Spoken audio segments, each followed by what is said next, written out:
And now, you're tuned in to RBLR, the home of Tampa Bay's RBLR Sports.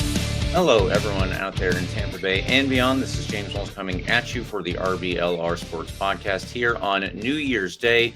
We are talking about the Rowdies. As you can see, because it is New Year's Day, we are not wearing our usual gear. Carlos has actually just come off of the construction site, and I am wearing my usual Wine Mom shirt. For anyone who is on the YouTube or links, you can see my beautiful Wine Mom shirt. I have several of those, and this is my green one, most festive for this time of year. Carlos, how was the site today? Well, what does the shirt say? Can you read it out first? I drink wine responsibly. Oh, you can't see the bottom. I don't spill any. I don't spill. Wow. James, that's some of your best work. I appreciate that. I can always appreciate a good Facebook mom, wine, t-shirt, Facebook post, the whole 9 yard. I appreciate that. I wasn't on a construction site. I don't know why this is in my room. We had a bunch of folks over for our New Year's little party that we always do with my family, a bunch of family friends last night. I had a good time. And this was in the room where I usually record the podcast when I'm down in Tampa. So it's on my head now. Spent the day in Tarpon Springs today, James. Lovely day. Very sunny. Nice cool breeze. Had some Greek food. And it's been a good afternoon. It's a great start to my 2025. There hasn't been a lot in the way of Rowdies news other than the schedule that came out maybe a week and a half ago now. Which we haven't gotten a chance to talk about yet. Super excited to go through that in just a little bit. Spoiler alert. But plenty of great stuff to talk about there. Jäger Cup news, James, that's kind of, coming to fruition in a way that I think I didn't think would happen so quickly in one offseason. But obviously it's been something that's been in the works for a while. Excited to talk about that with you in just a minute. But 2025, James, it's here. January 1st, Wednesday night, 6:30 p.m. Ohio State is blowing out Oregon. If you care about college football, it's a kind of a crazy result right now before halftime. And I'm curious what everybody's got to think. Everybody's got to say about the schedule as we look ahead to this year now. Anybody listening live, always feel free to give us your comments, your thoughts on things as we start to discuss them later on in the pod. But James, how's your 2025 going in the 6 hours? No, not 6 hours. Geez, I'm a little tired. 18 and a half hours in which it's been 2025. How's it going? It's been really good, actually. I have hung out with the friends that I was with last night, then my family, and then actually an old friend from high school, the only person that I really kept in touch with at all from high school. So it's been pretty good in all arenas, I would say. But just as you mentioned earlier, Carlos, there is a little bit of Rowdies news. There's not a ton, but we do have a schedule to go over. And then there's actually some stuff from around the league, around the soccer world, you could say, that are tangentially related to the Rowdies, but enough that they are creating buzz online. We need to comment on those. Every so often, there is a show that we get to that is specifically related to stuff that is kind of taking off online. Carlos, I think that you waded into a controversy once, maybe one related to Barnsley fans, a couple of other instances where things online had to be subjects for the podcast. So one of those tonight will come up, and we'll get through all of that in good order. But let's get into the show here. First, of course, please like and subscribe to us on YouTube or any major podcast platform. Please follow RBLR Sports on all the social medias, whichever one you use. It's almost certainly true that we are there. And if we're not, I'd be pretty surprised. Either way, let's get into the schedule. I will not read the whole thing. There are plenty of links online. So if you do want to look at the whole schedule, please do that. But we'll go over a couple of quick highlights here. For starters, Saturday, March 8th, that is the first game of the season for the Rowdies, and it is actually an away game at Las Vegas Lights. A couple years ago, the Rowdies had their last game of the season in Las Vegas, and I went out with a couple of other Rowdies fans, not together, but we all met up for the game, and it was a really good time. So I don't know if anybody is planning on that one. I would recommend that. It's actually a pretty good trip. Las Vegas is fun on its own, but they play in a stadium that's not on the strip. You actually get to see what Las Vegas is a little bit like for people who live there, let's say. It was a nice little treat in that sense. So I would recommend that one for anybody who would like to go. The first 4 games of the season all appear to be away, starting with that Saturday, March 8th. Then there's Saturday, March 15th, Saturday, March 22nd, Saturday, April 5th. And then the next one, Saturday, April 12th, is our first home game. That is against Loudoun United. I don't know, Carlos, if this is down to possibly damage at Al Lang Stadium, that they're giving us an extra window. We didn't get any specific information on that. That's just speculation. But I do think that the first 4 games being away is a little interesting. And finally, we'll have, I guess we will have 1, 2, 3, 4, 5 5 league games and a Jägermeister Cup game all in a row at home. It's a weird looking schedule if you look at it. James, yeah, the schedule is really weird. You kicked off. I think the opponents are less important, and we'll get back to some highlights here in a minute. The more important takeaways are how insanely stupid like the breakdown of home and away games is spaced out here. Yeah. Like you said, it's very heavy in one and then the other, and then it takes a big long, I guess this makes sense, but it does take a big long break for us through the middle of summer. Yeah, so it's fascinating. And there's always been something that's kind of, been relevant to the Rowdies because of the St. Pete Grand Prix, right? That happens right around season opening time. Usually prevents us from having our first game of the season at home. I can't really remember the last time our opening. I think actually I say that, but I think this season might have had a home game to open the year. I think it was. Yeah, but it's pretty rare. And if it's not, like, it's happened maybe a couple times, including this year. But it's always in the discussion that's like, okay, well, it makes sense that I don't really know what date the Grand Prix is this year. I don't really keep up with racing too much, but I always know it's kind of in the mix, and we always end up maybe getting a game delayed. It's always in the discussion. This 4 weeks in a row to start away is difficult, as is, right? You're going all the way out to Las Vegas and then flying to Tulsa, Oklahoma. Then you come back down to the southeast to go to Miami, and then away to the obviously really good Charleston squad to end that home stretch, or that away stretch, sorry.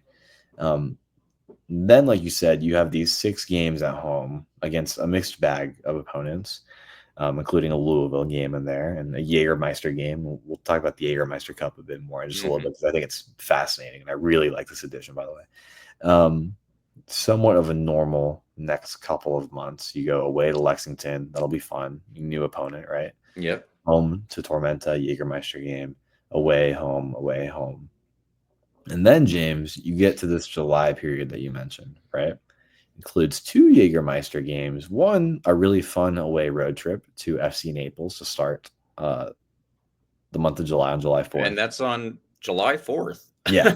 That's I guess that's like, I feel like that's a little bit of a statement of intent, at least for FC Naples, that they are like, this is going to be a local event. Come out. That seems cool. Yeah, I'd be kind of taking a stab in the dark as to like how FC Naples' attendance is going to look like in this first year. I have no clue. I'm not quite familiar with like Naples soccer community, and if it's an area that could draw 2,000 to 3,000 people regularly. But like you said, a 4th of July game, it'll be fun. I'm sure it's always going to be a local event, right? It'll be a great road trip, and if you're in the area, you should absolutely try to make your way down there. It would be a fantastic time, I'm sure.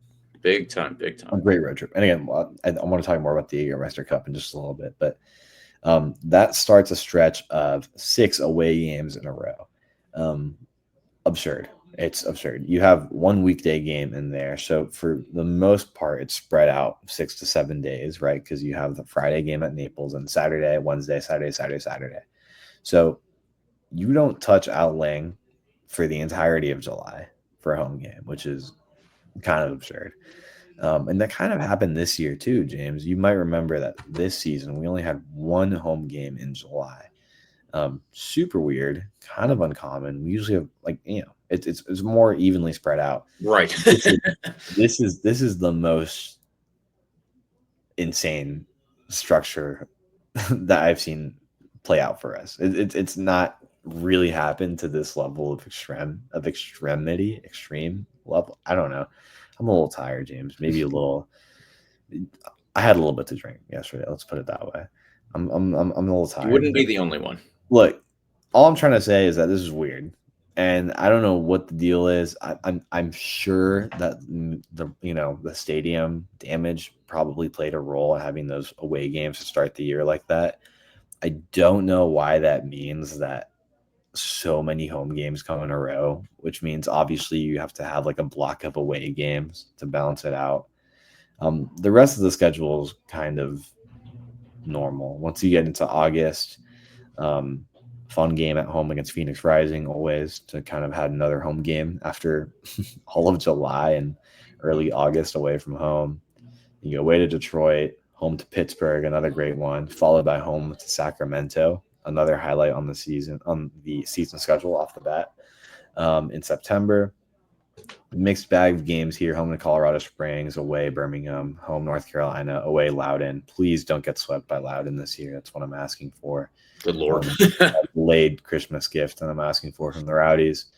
And then a normal kind of schedule breakdown to close out the year. Home, Monterey Bay, away Rhode Island, home against Hartford and Detroit, respectively. So went through a lot of the games here just by name, but I'm the biggest takeaway, the reason why I did that is just so we can kind of get a feel for, like, kind of talk out loud, talk through the distribution of home games and away games. It's psychotic. It's going to be really challenging, I'm sure, from like an operational standpoint, right? I mean, you're going all the way out to Las Vegas. You fly all the way back to Tampa and then go back to Tulsa. I'm not sure. I don't really know how that works, if that would be like efficient, if that would be worth it, if it would be worth going straight to Tulsa from Las Vegas. I really don't know, but it just seems like there's going to be a lot of cross-country travel, especially once you get to that July period, right? When there's 6 away games in a row. I mean, that fatigue is going to kick in. So absolutely, 100%. Yeah. Like we naturally struggle away, right? I mean, it's just kind of how it goes. But I think the mettle of this team will be tested very, very quickly off the bat, right? 4 away games in a row, 2 of them really far out west, right? One of them really far out west, one of them out west, right? Then you go down to Miami, you have to win that one. And then you go up to Charleston. Tough game. So I think this is really early on. We don't know what the team looks like yet, obviously. But I think that's going to be really tough. And then I'm an optimistic person. You know that, James. I'm generally kind of the predicting the win on this duo we have here.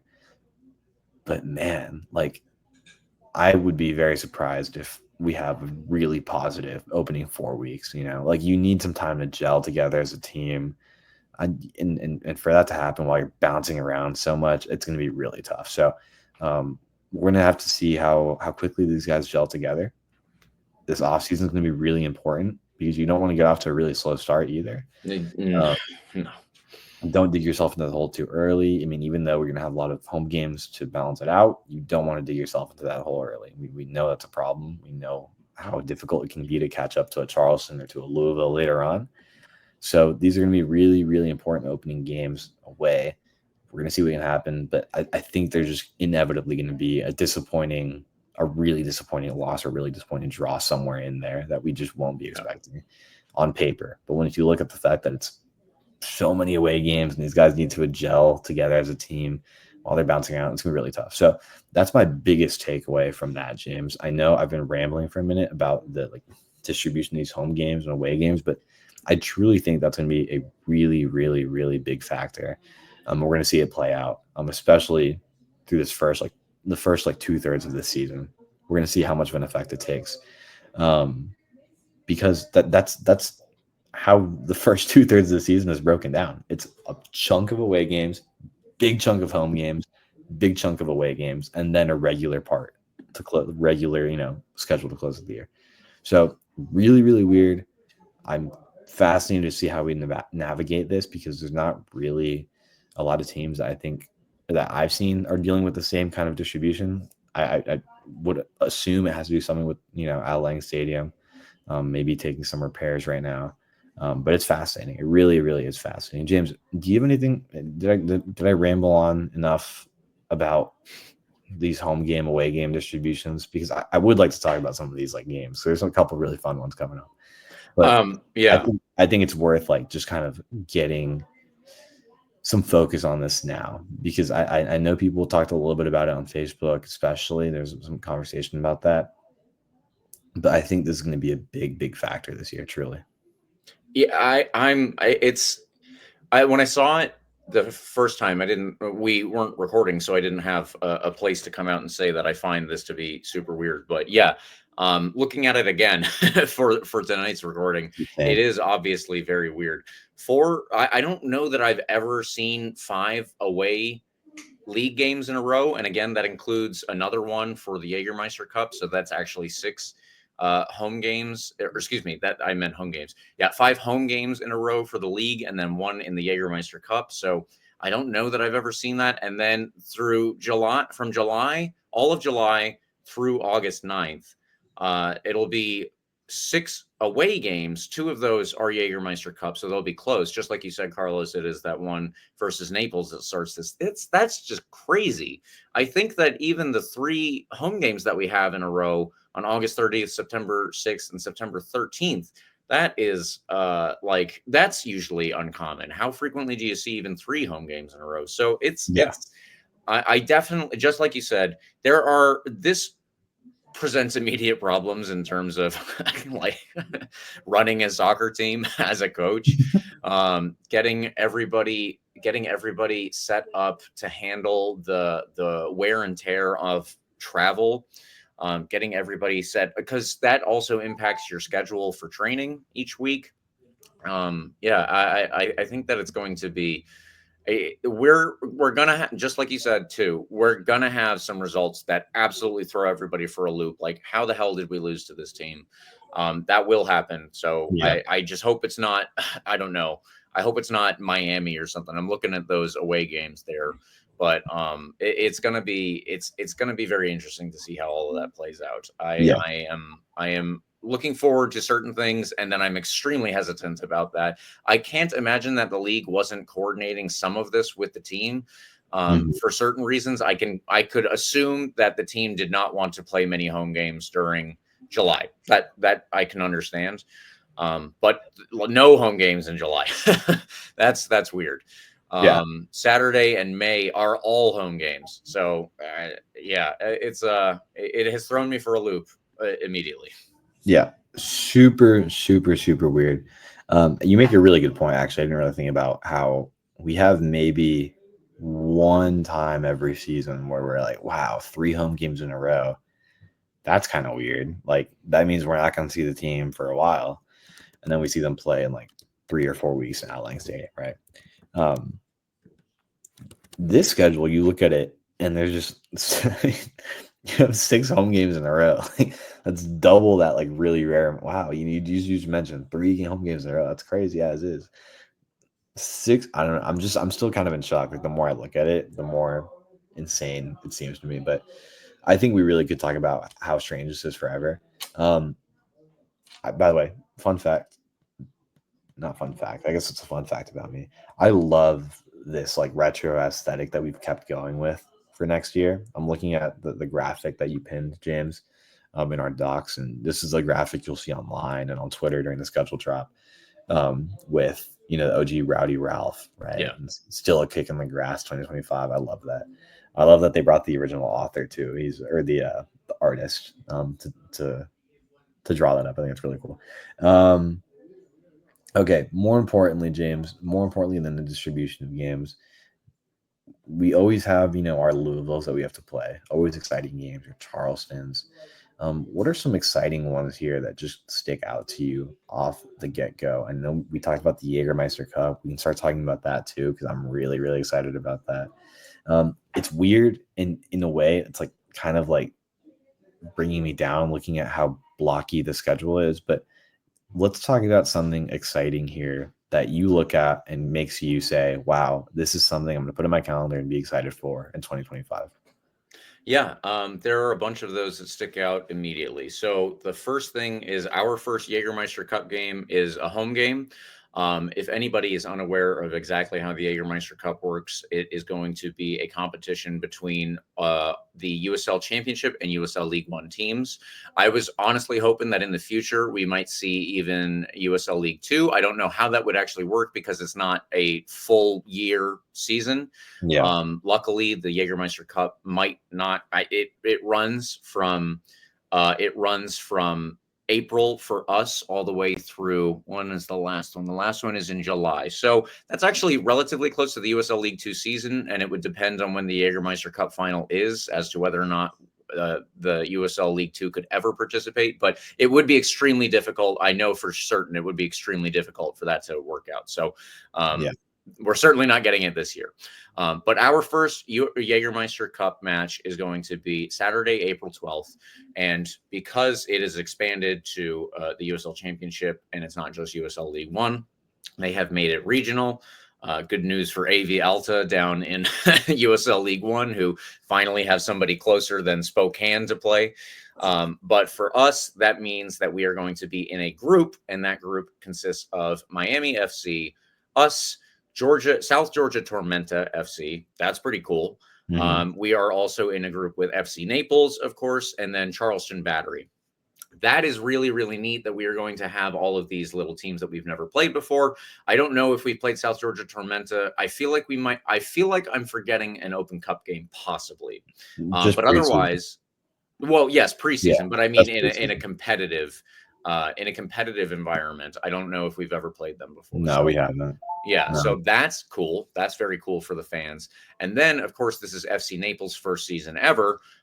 So we have never played them in any capacity before. We'll probably get a preseason game against them just because of the proximity, but I'm looking forward to that one. So yes, let me get back to those games that stand out that I took a good little ramble for. Saturday, April 26th, Jägermeister Cup game versus Miami FC. Definitely hope that there is a lot of Jägermeister paraphernalia involved, possibly even some liquid paraphernalia. That one would be good. Yeah. The next one that stands out to me is actually, it's not like one of the coolest ones, but Saturday, May 17th versus Rhode Island. I think that's going to be interesting because Rhode Island just proved how good they can be by making it to the USL Championship final in their inaugural season. So that stands out for me. The next one is the next weekend, Saturday, May 24th at Lexington. I have family up around there. So that one stands out for me personally, probably not for everybody. That one stands out for me personally because they are in a new stadium and I would sincerely like to get up there sometime. Maybe we'll do that for that weekend. We'll have to see how the schedule works out, of course, but that would be kind of cool. And then what was the next one I was going to say? Yes. Friday, July 4th, Jägermeister Cup game at FC Naples. Anyone listening to this who lives in and around the Tampa Bay area generally, put that on your calendar now. I'm saying Rowdies fans, the Ralph's Mob group, the Skyway Casuals group, everybody should be trying to make that a big deal. Everyone should be trying to get to that. If we can, we should make this a rival team and we should show FC Naples fans what it's like to be a USL team, what it means to have some real fans because they are brand new. They don't have any fans yet because they can't go to games. We will see how it goes when the games actually start. But for the time being, we should get this going, get a little bit more of a rivalry and get everybody invested in that one. Friday, July 4th. Mark it on your calendars already. And then, the last one that I wanted to mention would be that Saturday, September 6th versus Sacramento. That's going to, actually, I should say Saturday, September 6th versus Sacramento. And then next weekend, Saturday, September 13th versus Colorado Springs. Obviously, reigning champions. So those are two big tests. They're both at home in a row. Those are the ones that stand out to me immediately. Yeah, absolutely. You highlighted a lot of the ones I definitely would have mentioned as well. I think having to play away to Charleston twice, I think, is tough. It's With the Jägermeister Cup away game as well, right? July 26th. We played on April 5th as well for the league away to Charleston. Tough. To mention the Jägermeister Cup a little bit more, you were asking when the final is. The final is on October 11th, 2025. So this tournament's actually going to run pretty deep into the season. October 11th is, roughly the end of the regular season, right before playoffs, usually. So it'll be interesting. I'm really, really excited. The group is pretty fun. We're not playing Greenville, despite them being in the group, right? No. I don't see Greenville on here now. Yeah. It'll be fascinating. It's an interesting group. The teams we are playing, right, with Naples and South Georgia Tormenta FC, right? Like those are just fun teams to play against because we've never played against them competitively. In fact, one team doesn't really exist yet, or does not exist yet, right? That's a team that still has to put together a roster, see the new stadium in action, test out all the work out all the kinks of a new game day experience in Naples, Florida, right? I think that's really cool. I think it's really fun that we get to kind of be a part of that first season, right, on 4th of July. So that is off the bat probably one of the more exciting games for me. Presumably we should go in there and establish ourselves as the better team, was the USL championship team, but I won't get ahead of myself. Maybe this FC Naples squad is just a generational team that we'll never see again. So you never know, but like you said, it should be one that we should kind of all be making an effort to get down to if we're in the, if we're in Florida at all. If you're just in the state of Florida as a Rowdies fan, this should be one you try to get to. It's not a long drive, right? Going down to Naples is 2 hours, or no. Naples, it's a little more than 2 hours. You're going down to Naples, not bad. You can take over a good chunk of what will be a pretty small stadium, right? It'd be a good look for us. It'd be a good look for Naples too, right? Getting a good, exciting crowd, helping to build that over there. And who knows? Maybe we hate them for some reason, and that's a thing going forward. But never know. But yeah, James, I'm like honestly, I know it's kind of weird to say that an away game to a third division team is one of the ones I'm more excited about, but it really is. It's kind of up there. You have all these typical games, right, against your Louisvilles on April 19th, which I'm obviously excited for because it's a home game against one of the teams that we've historically had a great run against, great back and forth with them, followed up by a Miami game for the Jägermeister Cup, which will be the opening Jägermeister Cup game. Like you said, I hope we pump 8 goals into them and start off that tournament well. Let's do it. That Charleston Battery game at home is going to be very important to get a win out of because I don't know how well we're going to do in 2 away games to Charleston, right? Including one of them being an Open Cup game. So get some momentum against a big team there. I hate playing Charleston. So annoying. We played Louisville earlier in the year this year than we have in the past couple seasons, which is pretty nice. Get that away game to Louisville out of the way early on June 7th. Other than that, though, big games to look forward to. Like you said, I'm going to point to the exact same you said to close out your highlights in Sacramento and Colorado Springs. Really, really good teams, really good, fun teams from out west that we don't get to see out here in Alang too often. So it's good to have them over here. I'll shout out Aiden Rocha, Juan Tejada, right? I think he's still on the Colorado Springs Switchbacks. I don't think I've seen any news about him departing. No.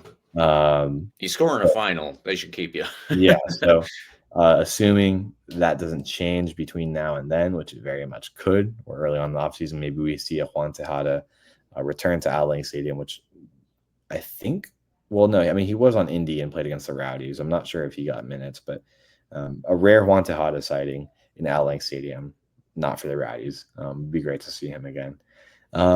James, fun schedule, all things considered. It is very, very weird, and I'm not gonna discount that. Like, it's strange, but it shouldn't take away from how exciting the rest of the schedule is. Plenty of good games, regular games in there as well against Birmingham's and and Indy 11s and whatnot that are always decent games. But I'm really excited about the Jägermeister Cup. I think this will be a fascinating addition to the normal regular season games. Mm-hmm. It's gonna be a great test run for kind of like what we're kind of capable of in U.S. soccer as a whole of doing, right? It's kind of like in season, cup that's typical in other parts of the world. I know in your neck of the woods, James, in Scotland, I know there's a cup that is exclusively like the lower, like second division and below. Just kind of gives me that vibes. Yeah. It's like an open cup, but like throwing out MLS, which I can get behind. So yeah, especially not knowing what the Open Cup is going to look like next year. It's so uncertain, which is really unfortunate. I'm glad that the USL is kind of capitalizing on that and making a little bit of excitement out of that. It should be fun. It should be fun time. I'm curious to see what the attendances are like. I think it's really cool that they're not just throwing them in on Wednesdays. Like they're prioritizing this as like real stuff, you know? Yeah.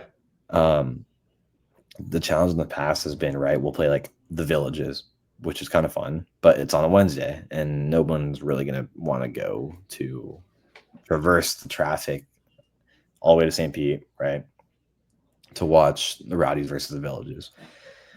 But if it's a Saturday, May 31st, Jägermeister Cup, like you're going to get a pretty normal crowd, like would be your regular season crowd, right? It's not going to be affected by the fact that you're playing a lower division team, is my guess. That's my guess.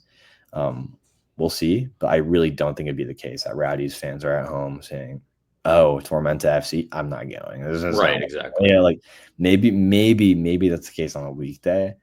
On a Saturday against Tormenta, like that'll be fun. You know what I'm saying? It'll be fun. It's cool that they're putting these games on the weekends, prioritizing them as a real, cup, trying to get this like off the ground, get the excitement going. Broadly speaking, there's only one weekday home game, which is pretty nice. It's kind of fun. I enjoy a random weekday home game. Like after, a school, when I was in high school, I'd hop over and come get changed and go to the stadium, or after work, after I graduate, like whatever. But it's annoying to get to. I mean, the weekend games are easier.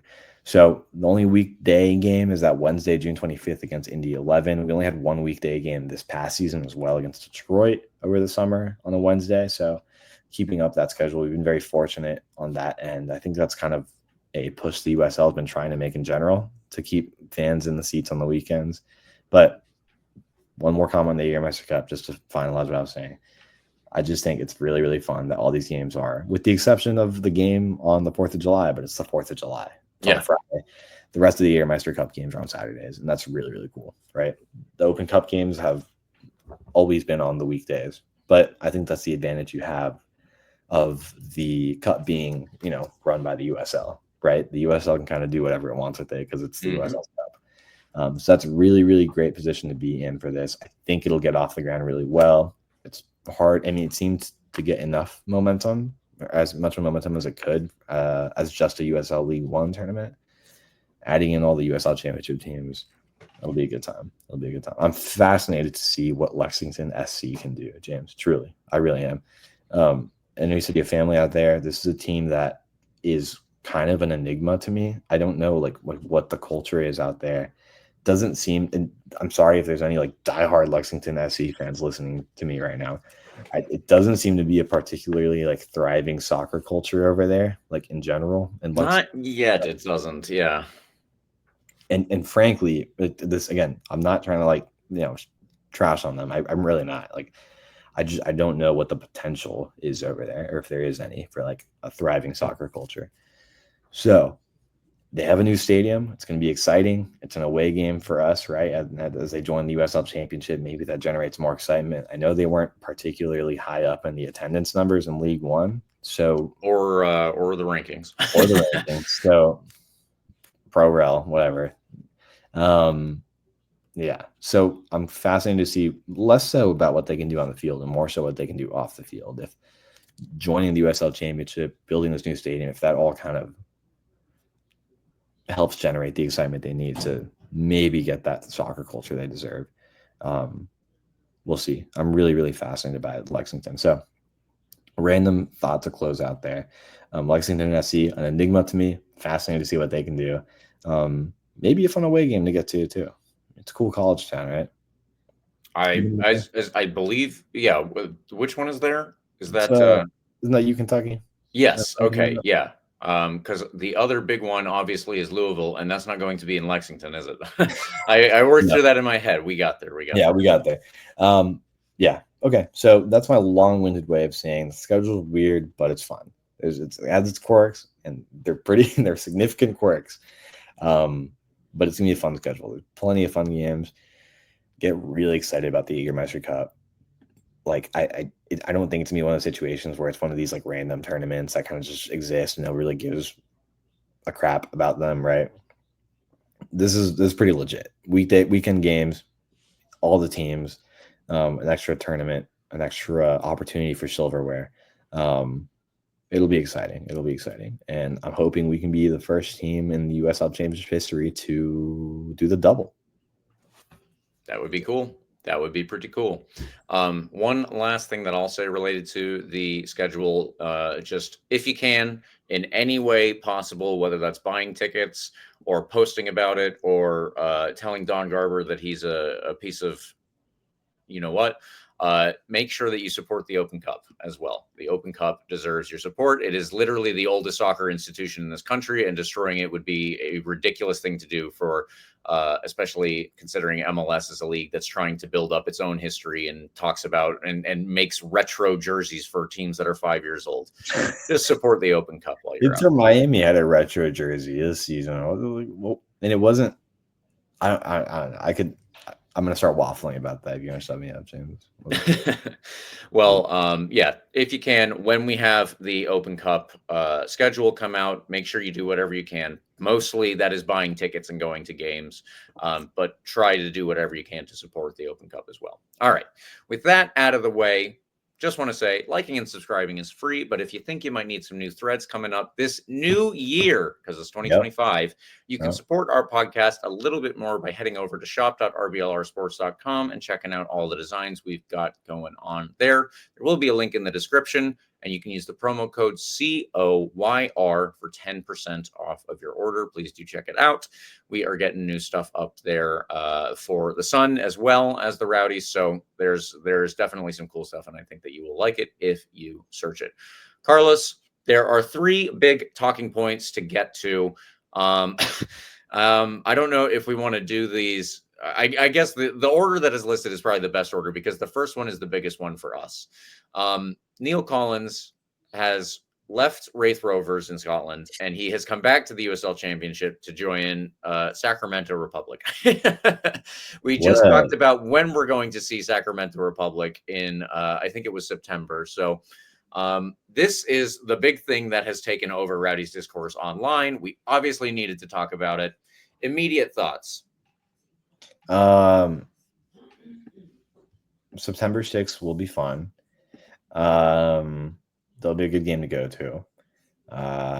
We already did like our thank you for Neill Collins, on his last game. So we don't need to do like the whole thanks thing again. Like I appreciate him. I love Neill Collins to death. Don't take this as me like discounting everything he did here. But obviously I hope we win by like 8 goals because it's Sacramento. What the hell? Like it's such a roller coaster of events with Neill Collins' managerial career. Yeah. I still love Neill Collins. I still think he's one of my favorite managers in the rather short modern Rowdies era, right? Incredible story of how he took over the team and everything, and kind of turned the team around in a season. But what a roller coaster of a managerial career so far, right? It goes to Barnsley, has this opportunity. Barnsley sacks him incredibly unfairly, and I still am pissed off at them for that because I think it led to this chain reaction of events that led him eventually to Sacramento. If in a perfect world, if you can see into the future and you see he could see what could happen, what would have happened if he went to Barnsley, what was going to happen if he went to Barnsley and get sacked less than a year later for decent results, in my opinion. I'm sure he would have stuck around in Tampa Bay. Like he loved Tampa Bay, he loved the Rowdies, but he wanted to, go off and try and make a name for himself in Europe, do something bigger, right? Which is totally understandable and respectable, right? But when it doesn't work out that quickly in a club like Barnsley in League One in England, right? I would imagine, and it seems to be the case, that it's really hard to bounce back and get a job that's kind of on par, right? Yeah, Lateral. right. You're probably gonna have to make a move down, which took him to Wraith Rovers, right? In 2024, last year, right? In the Scottish Championship, right, James? Yeah, Scottish Championship. Where they are currently mid-table. Right. Jordan Doherty went over there to play under Neill Collins, right? He's got to be feeling something right now. God. Whatever. So he went to Wraith Rovers officially on September 3rd. What? Less than 3 months later, after coaching like a single digit amount of games, right? He didn't make it to 10 games. I really don't know how many games it was, but it was not a lot of games at all. December 21st, the news comes out that Sacramento activated the compensation clause in Neill's contract to exercise the option to bring him over to Sacramento. A lot of takeaways from that for me. The first being,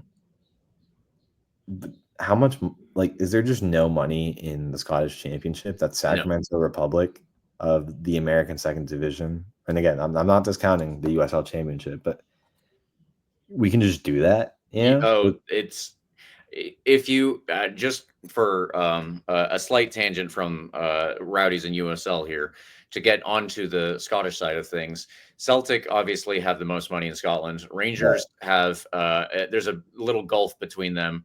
Then there's Rangers. Then there's a huge gulf. Then there's a couple of clubs in the top division, and then you start getting into incredibly low amounts of money. And yes, the ownership groups for Sacramento, for Louisville City, for Tampa Bay, probably Phoenix as well, a couple of others are definitely bigger fish than anybody in the Scottish Championship, and probably one or two teams in the Scottish Premiership, if not more. Yeah. So, yeah, money wise, apparently USL teams can just do that. It seems like it's a splash of the offseason, maybe on both the player and the coach side, certainly on the managerial side. There's not going to be a managerial move in the USL as big as this offseason. I'm very confident in saying that on January 1st, 2025. Still plenty of offseason left. And I'm almost very confident in saying that it's going to be the biggest move, managerial or player, of the offseason. Yeah, I mean, it seems very rare that a situation like this happens where a USL team goes to Europe to bring back a former USL manager who is doing his job in Wraith Rovers, right? By the Wraith Rovers press release, it seemed that they wanted him to stick around, obviously, and they, were trying to convince him to stick around Wraith. Whatever. It's a long-winded way of me saying I'm very confused. I guess he's making more money in Sacramento than in Wraith Rovers. But I don't really know. It kind of makes the whole leaving the Rowdies to Europe seem pointless, And it's not like you can predict how the future is going to go. And there's always that risk that it's not going to go as well as you hope. And, right. Yeah, it's not a perfect climb, right? Up from the Rowdies to Barnsley to, a championship level team in England to the Premier League, right? It's not really how it goes. It seems pretty rare that would be the case. But it still kind of sucks because it's okay, we had to do all this turmoil and switch up and then, potentially cost a championship season when Neill Collins leaves halfway through the year, right? Yeah, that was, I think that was one of the biggest parts of it for me. Yeah, yeah. And then, okay, Neill Collins, best of luck. You're one of my favorite coaches. I know you're going to do well. Think he was done really dirty in Barnsley, right? And then ends up back in the USL, a year and a half, less than 2 years later, really. 2-ish years later, almost 2 years later. So that sucks because it feels like the whole thing was pointless. Like, I really still want him to do well, but now he's in the USL, and now it's kind of like, okay, well now it just kind of was for nothing, you know. So that's unfortunate. It really is. What else was I gonna say? If he's still a young manager, right? If the goal is to like make being a manager like this long-term career, I don't know if like coming back to the USL and being Sacramento is going to help him do that. Like, it feels like being in a place like Scotland is still kind of better for him to maybe make a bigger move in the near future. I really don't know. I'm kind of just speculating. I don't know what the trajectory is, after going to the USL to England to Scottish second division and then back to USL. I don't know what the trajectory is from there. I really don't. Maybe you have your opinions on this too, James, but I'm pretty confused. And yeah, I don't know. It kind of sucks. That's all I really have to say. It sucks because we really don't know what the thought process is, right? There's probably so many other factors going into it. Money probably goes into it too. But at the end of the day, it comes down to the fact that, he left the Rowdies because of wanting to take the next step in his career. And then a year and a half, year and 3/4, almost 2 years later, he comes back into the USL because that's just where the coaching career took him. So, yeah, it just feels like we were kind of done dirty by a season of, kind of losing. We lost out on a season, right? When we lose a manager like that. And then we're making that transition period with Robbie Nielsen, who I think is a fantastic coach. And I'm really excited to see what Nielsen's squad can put together next season. But it just feels like an unnecessary turmoil for us now, but that's me being selfish. It is what it is now. And I'm really excited for the Robbie Nielsen versus Neill Collins managerial matchup in September. I think it'll be a really fun game, like it always is against Sacramento. Sacramento is clearly not messing around by making the splash. They want to go out and get a successful guy. It's fascinating, but very, very confusing. Yeah, I did a couple of different shows about this already. By that I mean the Sacramento podcast among them. So there were a couple of different places where I could get my thoughts out about this, and I definitely it's like whiplash. It's whiplash on this one, and I also don't like it. It's negative whiplash. So yeah, it was weird to see, and just. I want to reiterate that what you have already said, where we wish Neill Collins all the best naturally, except of course when we play them. I do not wish him the best in those games specifically. I hope that his team loses. And Carlos's score prediction of 8-0. Let's see that. I want it to happen. Yeah. But other than that, I do think that the whole big deal, and this ultimately comes back to the Barnsley ownership team and how fickle they are with the money that they have. They think that they're able to win promotion into the English second division instead of the English third division. So it's very frustrating that this is how that went, and ultimately they seemingly fell apart after that. Barnsley, by the way, are 6th in the third division in England, so they're within playoff positions, but they are not within an automatic promotion position. Either way, not the biggest fan of all of this, and I am looking forward to seeing Neill Collins again. I will do everything in my power to get to that game. I obviously get to most of the games for the Rowdies, but yeah, that one is going to be another one that we circle on our calendar for specifically this reason. So very weird stuff, and I'm definitely not too pleased with it. Yeah, it stinks. It stinks. Yeah. It stinks. There's really no other way to put it. It's very weird. I'm very confused. Yeah, it's not like it's not, and it's strange, right? Because it's not like Collins like it's not like he lied to the fan base. No, right? Exactly. It's not like he was like, oh, I want to go to Europe and take the next step in my career, but secretly I'm plotting on coming back to Sacramento. Like, right? It's not wasn't ever the agenda, right? It would be an insane thing to plan out, right? So it's not like even like we can say it's his, it's Neill Collins, right? And like, he like hates the Rowdies or something. Like I think that's what makes it all the more confusing, and that's why I hate Barnsley all the more right Yep. now. Yep. For being an absolute terrible, terrible, terrible place to try and launch your managerial career. Unfortunate. Yeah, Yurka makes a good point that, like, MLS could be a viable end game for Neill Collins as well. Certainly more likely, I think, than going back to Europe. But yeah, Neill Collins is a fantastic coach. It's kind of weird because it's the success he would need to get hired by an MLS squad would imply that like he does really well and beats the Rowdies in the final or something, right? Sacramento. I hope he does well enough to move up to a higher level and get out of the USL. Let's So we say he moves over to Liga MX. that would be something. You can Scottish manager Neill Collins leading like Tijuana. That'd be awesome. Lots of sunburns. Yeah, that'd be interesting. I would love to see. I'd pay to see that locker room. Are you kidding me? Yeah. How would that work?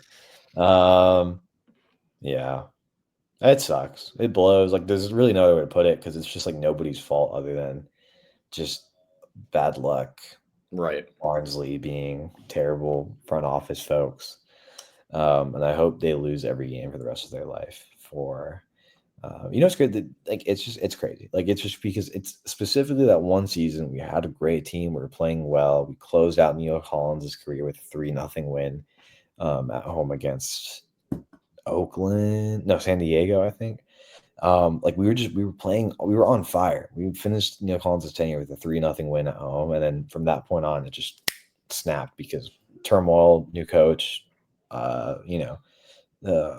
temporary coaches and whatnot. So it specifically that season feels like wasted it for no reason now, And then last season and going into it feels like even more unnecessary turmoil, but it is what it is. Collins, best of luck. Hope everything goes well in Sacramento, but they don't win a title against us or something like that, So it is what it is. James, there's a couple other things to talk about we can mention really quick. A couple of things that are at least a little nicer, nicer to taste than that. Yeah, we could talk about this more for a while, I'm sure. I mean, we probably will at some point mention it again. But 2025 deserves more exciting stuff than harping on kind of how upset we are by this. But more fun than that. Tate Johnson, drafted by Vancouver in Major League Soccer. Kind of silly, but he's in MLS. Tate Johnson is launching his professional career under a full-time contract and not under an academy contract for us. Right. Tate Johnson was so fun to watch for the Rowdies. Really the best player we've had under an academy contract is my take on that still. He's just awesome player. He'll do well over there. I hope that launches him into a rapid career path growth out of Vancouver. But Vancouver, yes, exactly. It seems like a fine enough place to start. Good for him. Good for the kid. Hope everything goes well for him. James, thoughts? I every time that I end up watching some player in college soccer and they get drafted by specific clubs, I always cringe a little bit just because it doesn't seem like it's the best place to work out, and one of those is definitely Vancouver. But I think that Tate Johnson has it in him because he is obviously a very good player in his own right. But I don't know a ton of him. Like I haven't spoken to him directly, I don't believe, for any of our post-game press conferences. But from everything that I can see from an outsider's perspective, he obviously seems very driven. You need to be to make it to most of these levels anyway. So I hope that this continues to work out for him. And just like you said, he continues his upward trajectory, and maybe that trajectory will take him right the hell out of Vancouver. Maybe somewhere a little closer to home, even. Who can say? But we naturally wish him all the best, just like we do Santi Castaneda, anybody else that was playing for the Rowdies as an academy kid, or in any position. But yeah. Good for him, and we hope to see him as the starting left back come whenever MLS starts up again. Yeah. The last thing that we have here before we move to our extra time segment is NISA. The National Independent Soccer Association is effectively dead. The league is no longer sanctioned.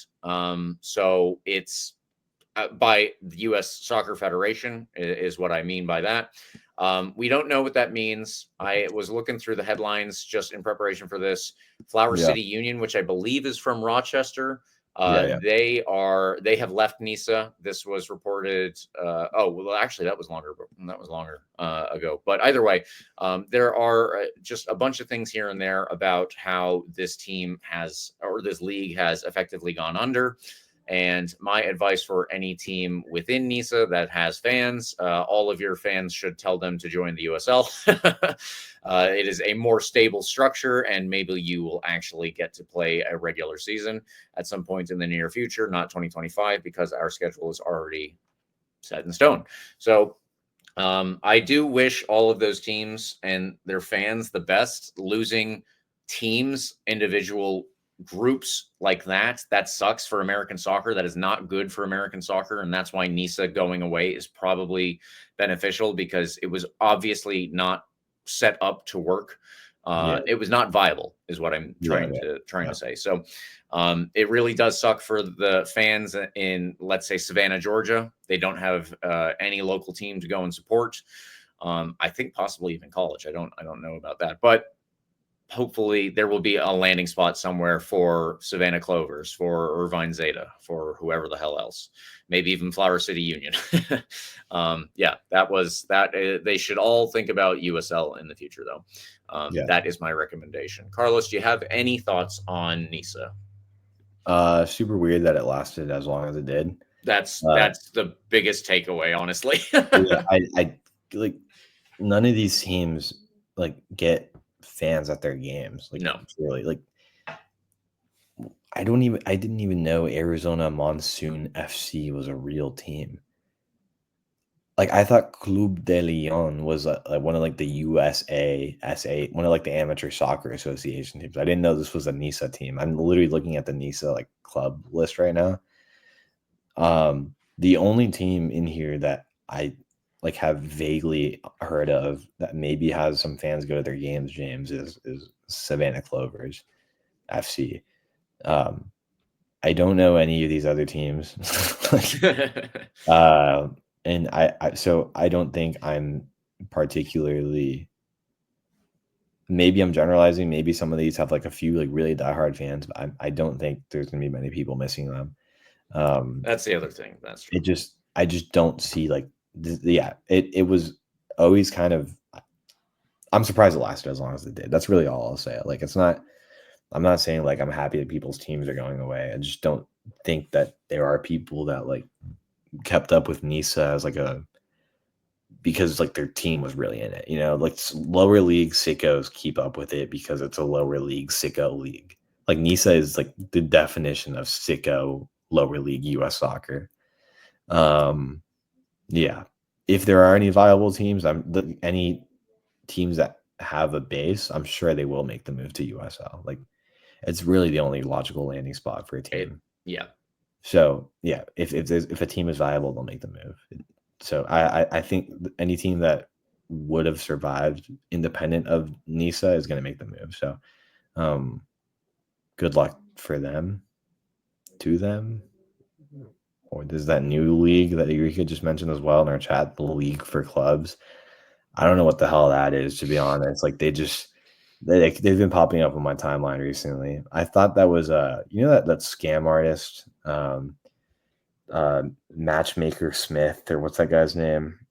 There's a guy who's like starting a league, right? Who said he was starting a league that's like for the fans or whatever. It was like Scott Matchmaker something. You know what I'm talking about, James? Oh, we talked about this a while ago, and I don't remember enough of it now. But yes, I have vague memories. Anyway, if you're a soccer sicko and you understand what I mean, it's like you'd recognize the name Scott Matchmaker Michaels. It's like, or Scott. I think it's Scott Matchmaker Michaels was his name. And he said he was starting up this league and it's for the fans or whatever, and it's all seeming like a pyramid scheme of sorts. I thought this was his league, the league for clubs. Like I thought that's what was going on here. But apparently it's not. Apparently Scott Matchmaker Michaels is still working on his Utopia soccer league or whatever. I don't know what's going on over there. Every so often I'm reminded of why keeping up with lower league soccer in the US is as fun as it is. And it's because of dumb stuff like this, because of NISA, because of the league for clubs, and because of Scott Matchmaker, whatever his name is. USL is not perfect, but damn it, James, it's a little stable. And then it's not perfect. It's not perfectly stable either, but my team's all right in the USL, and that's all I'm asking for right now. So thank you to USL for that. I think that's a lovely little touch there. Yeah. And now with that, we move on to our last thing in the extra time segment. We will have a Hot Wings challenge for our producer, Eureka Wheeler, coming up. We do not have a date. We're just putting it out there right now as part of the predictions challenge that we had last year, which Carlos won on a tiebreaker and Eureka lost without a tiebreaker. He will be doing the Hot Wings challenge, and we are just building a little bit of hype for that right now. Yeah. Keep your eyes peeled to us on our social medias so that you can find out when that is, which is a perfect transition for me to say thank you, listeners, for tuning in. And please follow RBLR Sports on Instagram, Twitter, TikTok, Facebook, Threads, anywhere you are. Blue Sky, I'm forgetting, maybe LinkedIn even, I don't know, but we are at RBLR Sports. I am mostly on Twitter if you would like to interact with me. I am at RBLR James K. You can use the hashtag AskRBLR, or Carlos, where could they reach you? At Carlos GPA10 on Twitter. Yeah, that's what's going on. I'm still on Twitter. I haven't made the move to Blue Sky. I know some people are over there right now too. I might make an account at some point. I feel like I'm so locked into my screenager, like open Twitter, scroll, and close Twitter. I feel like it's so easy. Yeah, that's what's still going on for me. Carlos CPA on Twitter. Come give us a follow. Always use hashtag AskRBLR for anything you want us to talk about. If you were listening to this on Twitter, always fun to have your comments come in live. Thanks for joining us live if you are. Thanks for listening on wherever you're listening if you're not. And please like and subscribe to our podcast. You can get the full experience on YouTube. If you just want to listen to us, no problem. We are also on Spotify, the iHeartRadio app, Apple, and Google Podcasts. Wherever you get your podcasts, we are there. Thank you for tuning in, and we will see you again next week. Come on, you Rowdies.